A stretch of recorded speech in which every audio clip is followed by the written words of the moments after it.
What's going on, everyone? Welcome back to another episode of Racially Speaking. It's me, your normal host, David, and once again, I'm joined by all-around good dude. I say that about most of my guests, but he really is just an all-around amazing man. Pastor, teacher with Surge Ministries, Be the Bridge. Remind me of your other organization with you and your wife. The Healing Project. The Healing Project. Pastor Jefferson Jones, aka Pastor JJ. Welcome back, my brother. What's up, bro? What's up, man? Yeah, man. There's that positive energy. I knew that's why I need you on here. I need some positive energy on the show and in my life. If you've been listening, Mr. JJ was on a few episodes ago. Look, today we're gonna jump in. As we're recording, we are 2 days into 2 days after the inauguration, 2 days into the new presidency. And before we get in, I just want to say, yeah, of course, Pastor JJ had you on right before the election last time I had you on. And we chopped it up about thoughts going into the election. We talked about faith, Christian thoughts, Christian opinions and actions and things we should think about. We shared some of our personal, vulnerable thoughts, fears, wouldn't say suggestions, but suggestions, sure, opinions. I'm leaning into it and just kind of where we're at. I have not done a follow-up episode per se since the results of since President Trump was elected president. And I just want to say to the listeners, there's not been any reason for that other than taking some time to not do it, if that makes sense. Doesn't that make sense, Pastor JJ? Oh, yeah, man. That's Yeah. We got to take time to rest and give ourselves permission to step away. I was talking with a lady who was dealing with a very unique situation as it relates to the inauguration and what happened.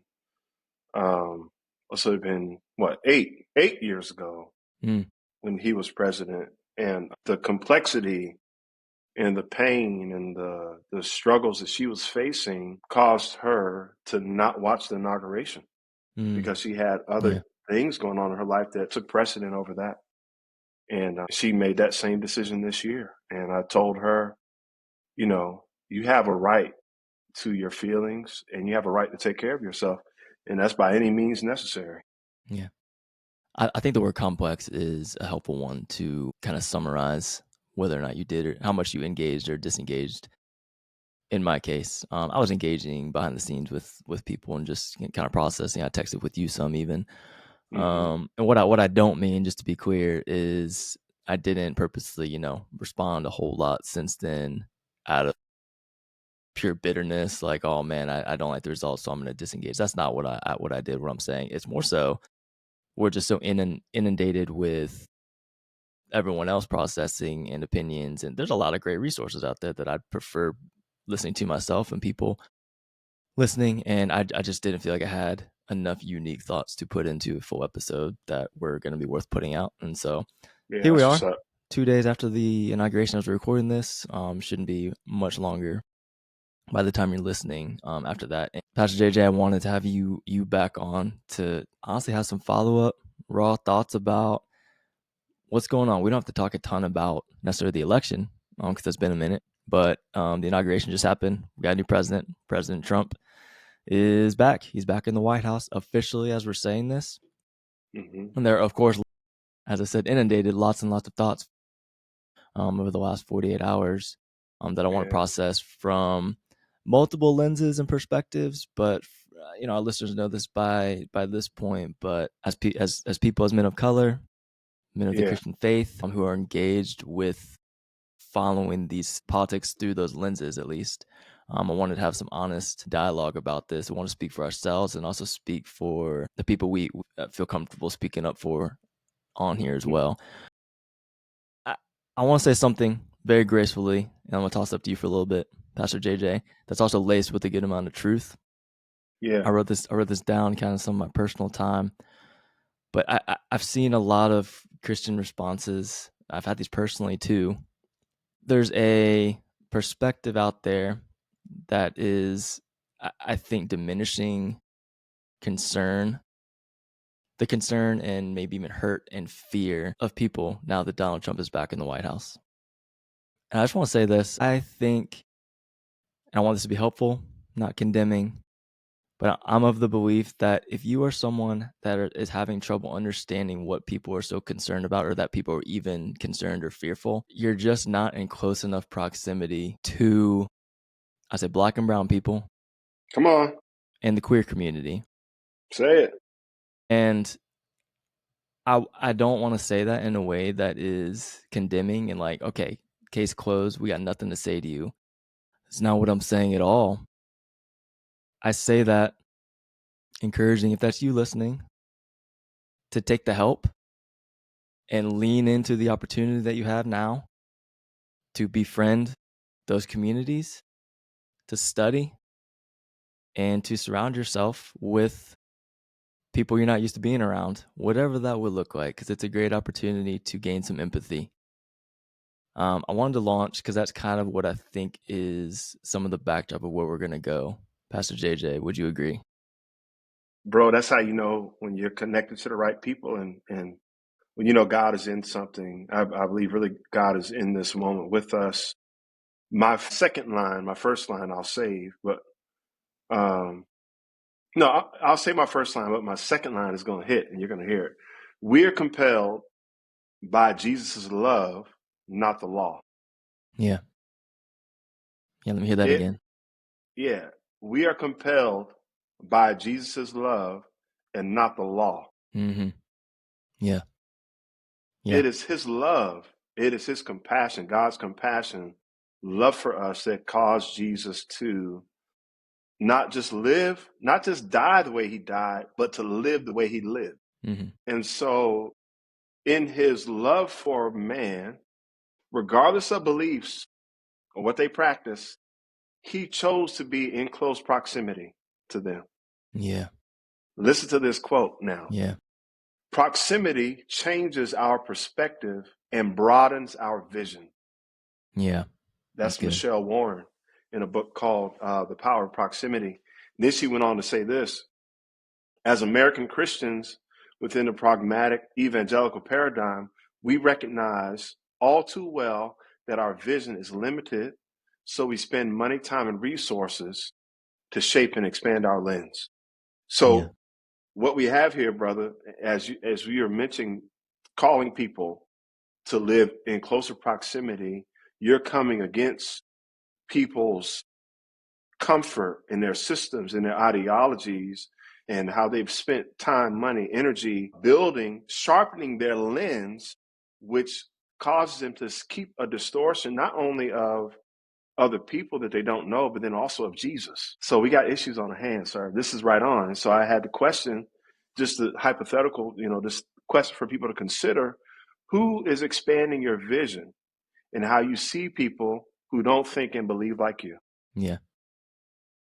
Christians, we love to quote, weep with those who weep, mourn with those who mourn. But the context of that isn't be a yes man, agree with everybody. If you're in agreement. Yeah, get away from everyone you disagree with. That's not what it means. That context of that is just empathy. Weep with those who weep, mourn with those who mourn. Be willing to understand what people are going through. Yes. I think that's true friendship. What is going to, you shouldn't be okay while those that are closest to you are not okay. It should affect your your emotions, your soul. You shouldn't sleep like a baby at night if your friends are in turmoil. And so if you're having trouble understanding why people are upset right now, you don't have to agree with them. It really doesn't matter if you agree. It's, oh, my friend is hurting. Let me try and or this group of people is hurting. Let me try and understand what's going on. Nowhere does it say, hey, look, figure out how you can agree with them or disprove them. More importantly, how can you empathize and love them? Yeah. I got one more thing here. I was thinking, this is a raw thought. You're the resident, pastor on here. I think that one thing that I feel like came to mind when I think about maybe this disconnect we're talking about right now between Christians and how we view power and status and leadership is kind of this abuse of this graceful perspective.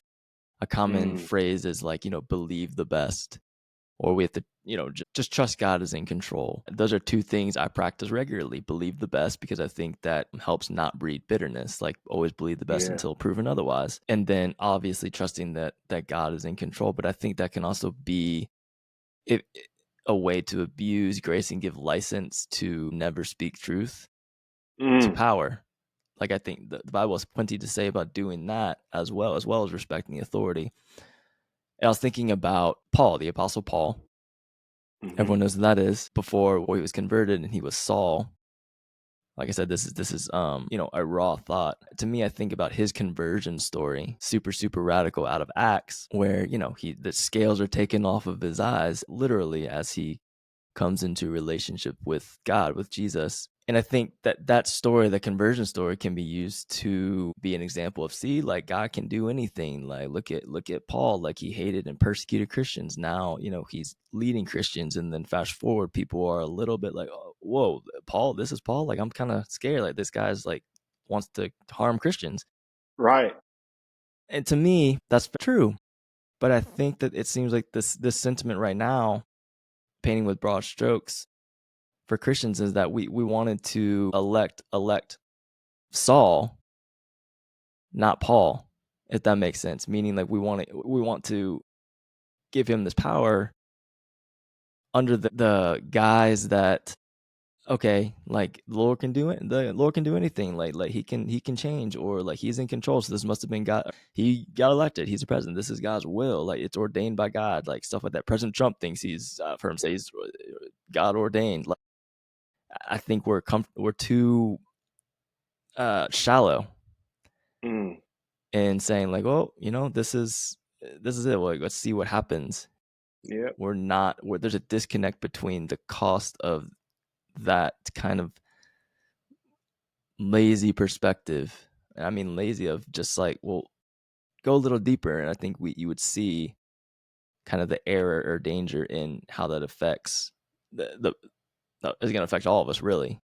Did you check with that? Am I off base there? Yeah. No, that's like, it's a phrase, toxic positivity. And it is this level of positivity that it is so extreme and outrageous that it dismisses and it invalidates what people are going through. But then also it gives room for people to lean on the side of this, this spiritual idea that, for in this case, this is God's man. This, this is he's chosen. He's a Christian. He's all of these things, and yet there we see the incongruency. We see the misalignment. But people are so married to their political parties and their ideologies that they see it as God using him in a way to position America to be God's chosen land, and for them to be able to uphold the things that God cares about. Yeah. Yeah. All right. How are you personally, like, feeling when you think about the next 4 years with President Trump in the White House? I remember I shot you a couple texts while it was unfolding. It became clear, man, Trump won before it was even official. And I think I was pretty numb when it was happening. I was kind of just like upset, but not necessarily surprised. And it was via text. I remember when you responded, you seemed pretty upbeat to me. Not upbeat, happy, but like, man, hey, Lord's in control. I'm not surprised. It is what it is. Yeah. How you feeling? I think for me, it is, I'm determined to be even more clear about just who Jesus is and what he requires of those who are following him. I am disappointed in some of the Christian community who have continued to lift this man up in the way that they do, because I know that it's political and it's for power and influence. And then also, I think my heart breaks for the people who will be in people groups who will be impacted the most by him being in office. And it is frustrating to see those who bear the name of Jesus to vocally, to verbalize, to post, and to say things about people, but then also to, it's performative. That people are posting things, say, well, for example, he said in America, there will only be two genders, male and female. Yeah. I said, okay. He said that. Well, what's your goal in posting that? Who is that helping and who is that hurting? Right? And I think that there are so many Christians who have an idea of who Jesus is, but don't have the emotional maturity, the self-awareness, empathy to care for other people beyond what they want to believe and think. What I'm gathering from you saying that is, I think this takes it back to what we said about the whole empathy without having to agree. You don't have to agree. As Christians, the Christian perspective, the Bible is queer and talks about male and female, and that's fine.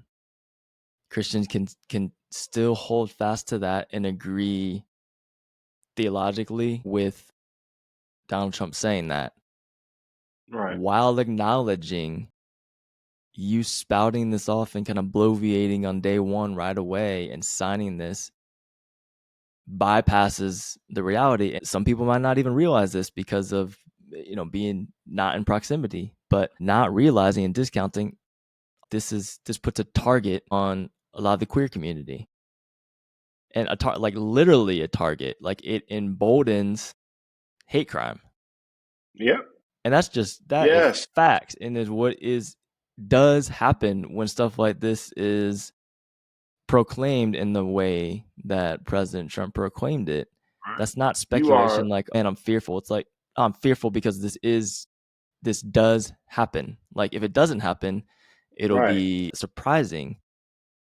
And that's where I'd say there's a disconnect that I am grieved over, because it's just a lack of, I'll just keep bringing it back to proximity, a lack of proximity to the inhumaneness of how some of these, like, we can talk about policy, but how policy is even delivered and what the discourse is even nowadays. Yep. And I think we've lost the willingness and ability oftentimes to dive in a little deeper. Now, I know, again, we're inundated with too much information, but I don't think the overcorrection we can't overcorrect and not engage. Bro, we are obese with too much information. Yeah. Yeah. You can go ahead. No. All right. Well, let's get into some of the actual kind of nitty gritty. So he didn't wait. President Trump didn't waste any time. Day one. We're not political experts. We try and be as informed as we can. So I've written down like several things that many of which people have seen or at least heard about, and racially speaking, are things that I believe have to do with how marginalized communities are going to be affected and are already being affected by some of the sweeping executive orders President Trump has followed through. I'll emphasize following through. So not surprised, is following through. We can't say, oh my gosh, I can't believe he's doing this. I had no idea, because unless you're living under a rock, some people are. He said it. You should not be surprised. It's happening. This is what we collectively have asked for. Be clear about that. Mass deportations, military force at our borders used on immigrants, revoking birthright citizenship, pardoning all January 6th insurrectionists. Things like they've removed the Office of Gun Violence Prevention, which is something I've talked about here on the podcast, trying to help reduce gun violence. So the Office of Gun Violence Prevention, I put this on social media, should be a staggering thing. It's not. It's what I would assume should be have bipartisan support to stay. It's not the Office of Take All Your Guns Away, Sell All Your Guns Away. It's the Office of Violence Gun Violence Prevention. Like, gun owners should be in support of this. This helps everybody. Not sure what what the issue would be with having gun violence prevention. So it does stuff like that. Okay, that's good. Let's start there. Yeah. Did I miss? Are there any hot button ones that I didn't list off right then? No, that's good right there. I mean, how about mass deportations and how the whole views on immigration and immigrants specifically? Thoughts on that?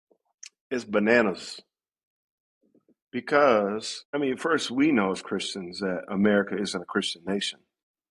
And so Christians, and it's just, it's just so strange that, okay, you're a Christian. And for those who think that America is a Christian nation, if it is and was a Christian nation, it would support the heart of Jesus. Yeah. And Yeah. care for immigrants, care for people, period. And so for people to be gung ho behind this and using the military force, it's just, there is an alignment with the Christian faith. It is not in alignment with the way Jesus would live or do life. And then on a practical measure, the impact of this, the trauma that it's going to cause for families, for individuals, for children, is going to be out of this world.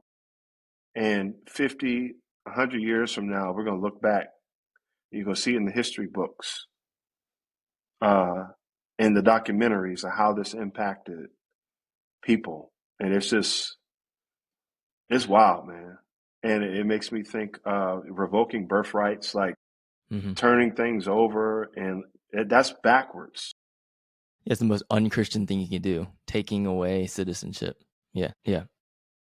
I think, to me, the opposition to, or not opposition to this, but the support of mass deportation, I think the support for that is, like you said, very unloving, very anti-Christian. And I think you can see that in scripture where people are trying to disprove him, saying like, oh my gosh, you're performing a miracle on the Sabbath. That's in the law that you can't do that. You're not God. Or trying to catch him in his ways. And he's like, I came to fulfill the law, like not to abolish Not it. abolish it, right? So it's like you're missing the point. Like, we're missing the point, because I think to play devil's advocate is, well, we're getting rid of people that have broken the law, that are here illegally. Like, that's the right thing to do. Yeah. Okay, there's some nuance there. I'm not a political expert. I'm not an immigration expert. Yeah. But from the basic, which most people who are having this conversation are using the lens we're using of like, we're just normal people trying to figure this out. It's unloving. That's objectively unchristian to say, oh, right. well, the law, you're binded by the law. Yeah. Get out. Versus a loving, empathetic, how can we go about this? And that's not to say the law doesn't matter, but military force at the border, and people that think that that's far-fetched, is not far-fetched. We've seen the treatment of people at the border over the last 8 years at different points, being treated as dogs, as animals at the border. And it's pure trauma, like kids. So like the inhumane treatment of people that, we're just chalking up to be, oh, well, they're illegal. They're objects now, is just, again, where I'd say we're coming from with the posture of even this conversation. And it's, it's the people who are, for Christians, gung-ho Trump. Like, it makes me question, I don't want to say question their salvation, but just their theology, their understanding of who Jesus is, and whether they are straddling the fence or if already on the other side when it comes to what it means to be a Christian, and then what it means to be a nationalist. Yeah. Yeah. So it's like, yeah. Let's jump to this, because this is, I think, the big incident that most people are aware of, whether or not you're engaged or not. Elon Musk, I forget what his title is as part of Trump's cabinet. A part of Dodge. It's a new position with him and I think Vivek Ramaswamy. I forget what that stands for. It's an acronym. Elon Musk, of course, richest man, I think literally the richest man in the world at this point. Very close with Trump, part of his cabinet, made a new position for him, goes on stage, inauguration day, does what I think everyone not everyone, most straight thinking people I would believe does a Nazi salute to the crowd. Twice. So I saw some other footage because of course there's always going to be pushback like, oh, well, it was a gut reaction. It was an Nah, awkward reaction. Obviously I don't think that, but then there's more footage that's more than just a reel or a clip where he turns around and makes sure everyone can see it. He does it and did it again. again. He doubled down. Doubled down, and that obviously sent the internet spiraling. But a Nazi salute. Like I saw a tweet or whatever, a tweet. It was right on the nose, but it was, all right, guys, come on. We got 4 years of this. We can't just react to everything. Oh, wait, was that the Nazi salute? Like, it's supposed to be funny, but it's like, yeah, that's how serious it feels. Like, it's not, it was hard to even, you can't laugh it off. It's just like, hold on. Did I just see that? Yeah. Okay, I'm not crazy. I did see that. Thoughts when you saw that, and then thoughts to people's reactions. Pastor Jada. Holocaust, Jews. How are Jews responding? What do they think? And that phrase, when people show you who they are, believe them. I mean, there's nothing to confuse. There's no way that you cannot see what you saw. Like, it is exactly what he did.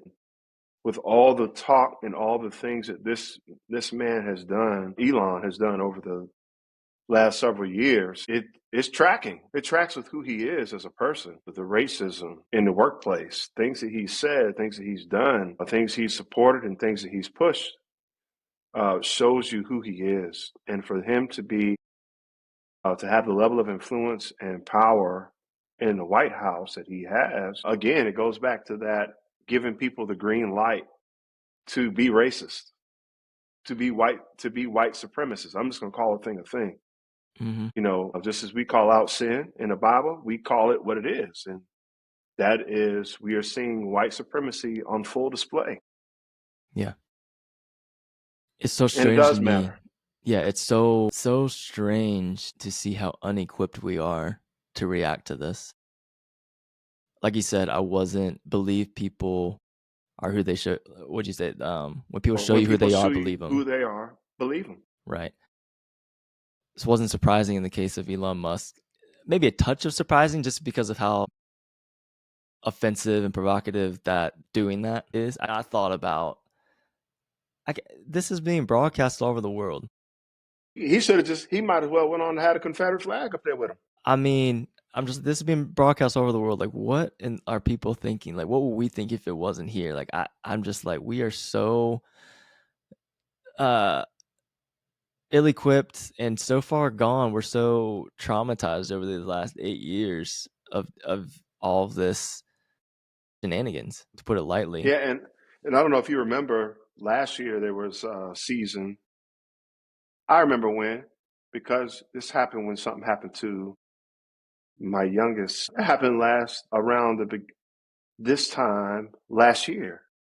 That the question came out about America. Was America ever a racist country? Mm-hmm. Is it a racist country now? Yeah. That's when Nikki Haley was running. And she made that statement. Yeah. And so we see these things happening. Bro, they playing right in our face. They're not being covert about any of this stuff. They're being overt because they have been empowered. They have been supported to do what they want to do because they know there are no consequences.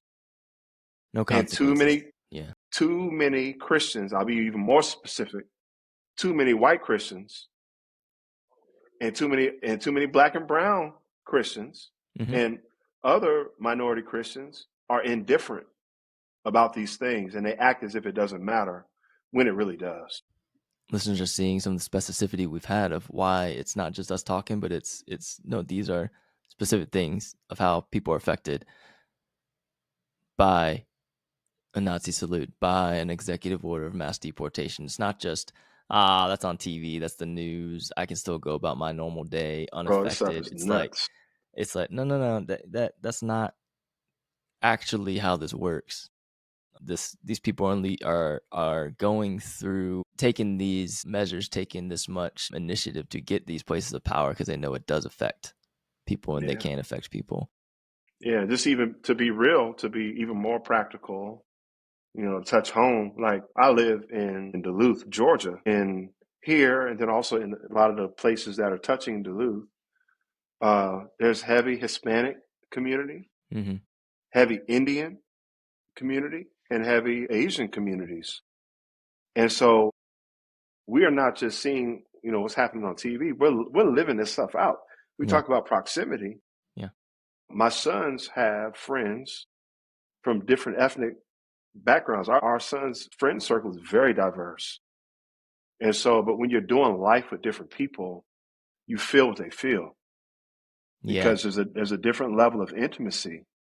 But when you live on the outskirts, when you live in your high rise and your mansions and your gated communities and you live separate, like you don't have the sensitivity to who's being impacted the most. Yeah. I have several friends from India and South Africa that not just since the inauguration, but been talking to them about just how they're feeling leading up to the election and whatnot, and not quite as much. A lot of times, I would find them, and these people in my mind are really strong Christians and believers, and super encouraging and inspirational to me. Because I'm like, man, your faith is so much stronger than American me. You guys, there's something about how y'all are just, man, comforted and filled with the Spirit. But what I will say is, as much as they might come off as more charitable and a lot more so than I am, I would say there's still been real fear when I talk to them Mm, about, what could happen. They're not doing stuff like going home. I'm not gonna At the same time, I'm not gonna leave the country at this point. Like, not saying they're here illegally, but like, I don't know right. what could happen. Like, I might not be able to ever come back. So absolutely fearful of, stuff like a sweeping mass deportation and what that could do.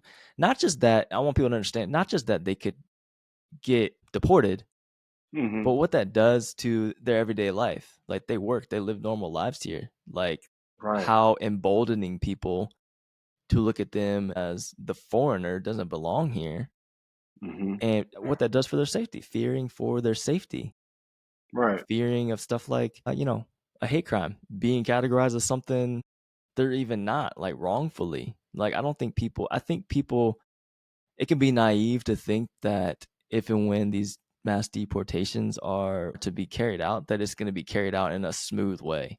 Like, I feel like Yeah. in a way that we're set up to be like we've been against it, like you and I, from the beginning, we're kind of set up with the lose-lose, because it's like, I want this to go poorly because I want it to show like this was a terrible idea, but I also know if it goes poorly, a lot of people are going to be hurt. Right. Like, it's on a macro, it's a macro example, I think that's the right word, of like what I went through in elementary school, middle school growing up. I mean, even adulthood at times. Like, I don't know what your experience is, Pastor JJ, but when we talk about proximity, if you guys are having trouble understanding what the fear is, it's like you probably never, you either didn't or weren't in proximity to people that grew up hearing some sentiment of go back where you came from, or you're not American. And that is what this is. This is becoming law. Yes. Like, go back where you came from, get out of the country. It's backwards, I grew man. up hearing that all the time. And so that's essentially what's going to be happening. Like, it's kind of a joke for Asian people to be like, oh, y'all look alike type thing. No one that's not Asian say that, but Hmm. that. And so, like, that becomes a serious thing now. Like, if we look at history, like when internment camps with the Japanese, you don't think Chinese and Korean people and Filipino were, harmed and brutalized, and they look like that. Throw them in there too. Hmm. You don't think that's how it's gonna be when they hit communities if this is carried out, and say, yeah, oh well, like if Hmm. a couple slip in there, like let's get them all Yeah. out just to be safe. Like, that's what, and all that is connected to something as scary as a Nazi salute from on stage on inauguration day. That's sick. That was nuts, man. Yeah, it's like holding up a noose. I mean, we could think of so many different things that equate to what he did. And he knew exactly what he was doing. But to feel bold enough and privileged enough to do that, that's wild. No consequences. Oh yeah, last thing on that. and we can move You're a off of sick it, dude. Yeah. is I wasn't necessarily surprised or necessarily torn up quite as much about sorry about my dog barking, That's about cool. the gesture so much as if you go back and watch it, the crowd roaring with the pause. I know there's, it's mob mentality and there's some awkwardness, but there wasn't even a collective like, oh, Yeah. No or cringe. oh, we've gone too far. No, it's a yeah, like louder, fist pumping.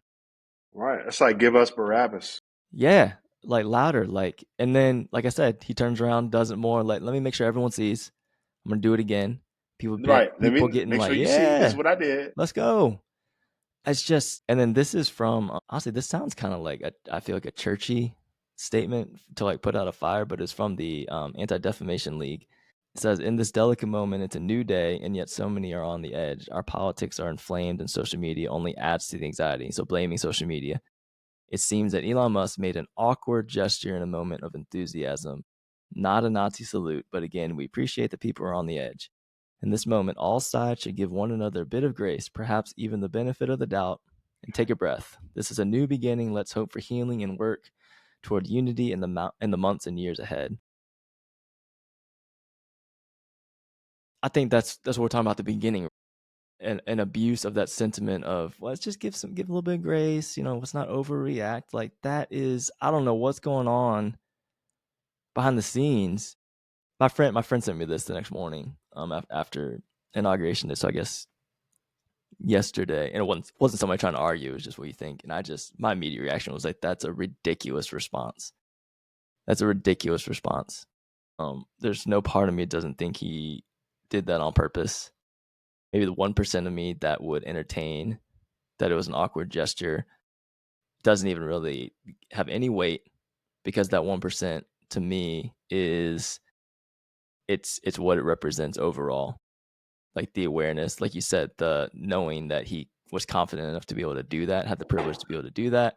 And the crowd, no one knows. You think the crowd thinks that was an awkward thing? You think the crowd thought it was, that's the Roman salute or something? It wasn't the Nazi. It's like, what? Like no one thought that. I don't even know what a Roman salute is. Right? No one knows. Like I said, we can move off this because we Lord should. help us. But yeah, let's go here. Let's go here a little bit. Pardoning the rioters from January 6th. Thoughts on? Mustard. No, I'm just like, what in the world, man? I mean, this ain't like this is just some random house in a neighborhood. This wasn't Target. This wasn't them stealing TV. Yeah, This is the Capitol. yeah, And they injured an officer. So a pause on that. yeah. Where Go ahead. is the back to blue or Blue Lives Matter for this officer? Yeah. Seems to be quite selective when certain people want to say Blue Lives Matter. Mm-hmm. Yeah, I'm not rocking with it. It's not cool at all. Like, I understand pardoning and when it's needed or necessary, but this right here, that's a whole nother level of It's built on a lie. A lie that President Trump was responsible, I believe, convicted of being responsible for creating and encouraging to yeah. happen. But specifically, not that he really has any like a ton of integrity to stand on, but Mm-hmm. to me the if I can try and be a little bit objective, the hypocrisy in it is that he's defended himself a lot with saying, "Oh, I wasn't." If you go back and listen, I wasn't emboldening them to go do what they did. I said, "Go peacefully protest." Obviously, I believe he said, and I've heard he said much more than that. But let's take that as truth. All I did is say this. Like, I didn't tell them to do the full out insurrection. What they did, I told them to go peacefully protest. So I'm not liable, or I can't be held accountable for what ended Their up happening. actions. Okay, so let's say that's true, which proved to not be true. Why would you then pardon them for what they ended up doing? Oh, So are you responsible exactly. for it Or not. or not? And was it wrong or not? Did it? So to me, that's where, even for his own sake, he just has no way out of it with full integrity. Because he already said, I didn't tell them to do what they ended up doing. But okay, well then there's no reason to pardon them then, because then that they should be punished by the law according to what you're saying. Then yeah, I'm trying to look more in my notes. I'm sure you don't, but you got anything to add to that? No, it's just it just really reveals like um, the state of the nation and the hearts of people, in general. And I think as we're talking, about faith as well, that I think a lot of Christians and Christian nationalists, they want America. They want America to have a pastor, but Interesting. the president can't be that. Yeah. Yeah. And there's just so many issues. So I think, just there's just so many issues in how, the nation has developed over time. And I think it is the avoidance of truth and the cowardice of man. I'll choose the word complicity, and the silence has gone on for so long that people are crippled and handicapped at on how to respond. And so for the people who would side with them, you know, conservative and Trump and all of those things that are in that circle, even if there is something in them that causes a check, so they don't even know how to get out of it because they're in so deep. Mm. So yeah, it's just a big fat mess. You're not wrong. You're not wrong. All right. Are we overreacting to anything / as much as we have pressed into this is real, this is reality, this affects the well-being of us, of the marginalized communities, it, especially with proximity at play, does affect our lives, should affect our lives. What would you say to people listening that are like hopeless, like what, I can't do anything about what's going on? Are we hopeless for 4 years now? I don't mean hope like you said, like I'm not saying I want a pastor, I want a candidate, an ideal candidate. There's not one. Right. I want to note like this isn't a pro Kamala Harris podcast episode. This is a reaction to President Trump What being is? there. It doesn't of what is and what is happening. Yeah.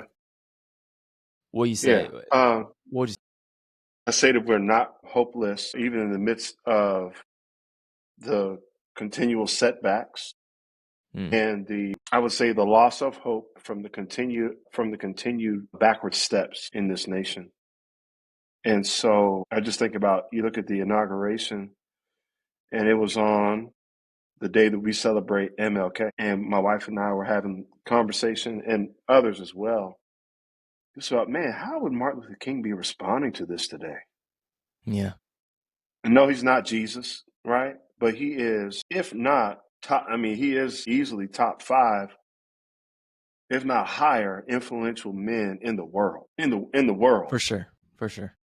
Most influential man that hasn't been a president in this nation. Mm-hmm. And here's what he said. You talked about hope.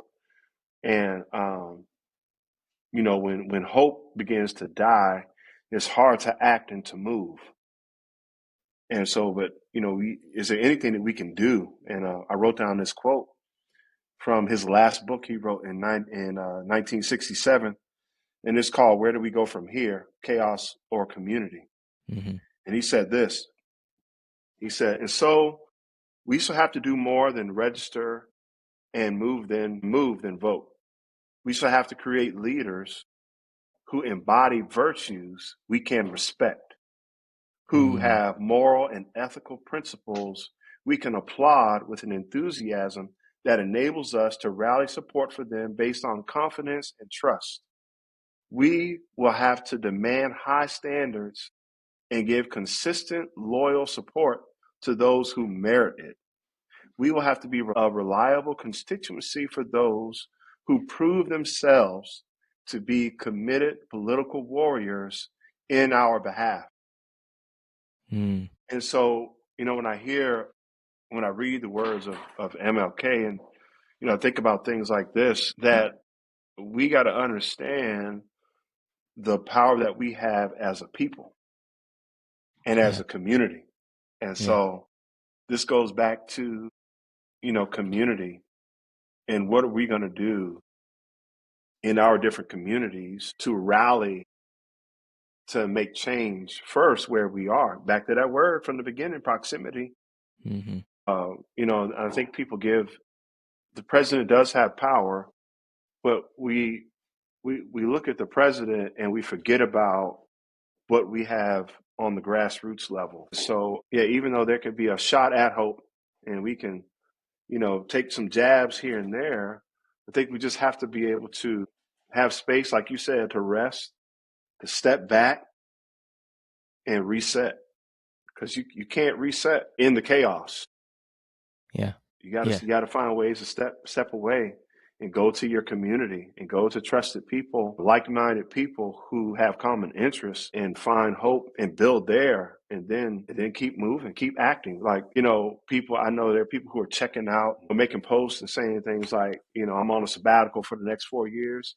And I'll be real with you, Mm. I can't afford to not act. I can't afford to not do something, right? And that's a part of our kingdom responsibility to be engaged. But in that system in the way that we engage, we also know that in that work, there is rest. So there's a balance in a way. So yeah, I believe there are things that we can do. Seems idealistic, this one part, but I like what you said about, or what the part of the quote that you read from Dr. King with getting back to good virtue or good moral judgment. Mm-hmm. And we need to exercise that as with our engagement and as voters, but then also, yeah, it would just be so different if that was the bar that we measured how we vote, I believe. Yes. It doesn't even have to be a Christian nation to say that, and that's not Nope. even what I want. But I think that on a human level, voting for good morals would have a different type of result. And I think I completely agree with what Dr. King said, and that's something that I even encourage our listeners to press into. Like, just press in, and a lot of times it doesn't need to be pressing in a way that is super necessarily in depth. It's just, hey, think about this from a love your neighbor, love others perspective, and see how that transforms how you view something like politics, which, if you're like me, you don't want to spend time being an expert in to be able to engage. Right. But especially Christians, like, read the Bible. I see WWJD's bracelets are coming back. Like, start there. I don't even, start at that level. WWJD. Right. And kind of go from there. And I'm thinking about the moral judgment thing, even of, you bring up Dr. King. We can find moral judgments about everybody if we want to. Like, people like to Mm-hmm. call his some of his moral failures with infidelity to question, and use that to discount, oh well, he was a bad guy, he wasn't even a Christian. Okay, everyone's free to think what you want. Are you Mm-hmm. applying that? So why was the sweeping result that why does that result in voting for a Donald Trump? If we're gonna discount, look for moral failures in somebody like a Dr. King, and I'm not saying, maybe I am saying, but what I'm not saying is like, hey, everyone's even here, or somebody is a worse person, because that's, goes against Christian belief too Mm-hmm. on sin. But what I'm saying is Right. good moral judgment, not perfect or condemned. It's Right. like good moral judgment. I think it'd be life changing. But I'm gonna be going off on this a little too much. You got anything else on that, Pastor JJ? No, that's spot on, man. It's just people are voting, caring more about their status in their pockets versus people. Yeah, that's the truth. That's the truth. Well, look, Pastor JJ, I appreciate you giving the listeners some of your time Oh yeah. today. Love chopping it up with you. This has been edifying, helpful, and I hope it's given the people a lot to think about. But mostly, I hope it's given us some hope moving forward. These fights aren't over.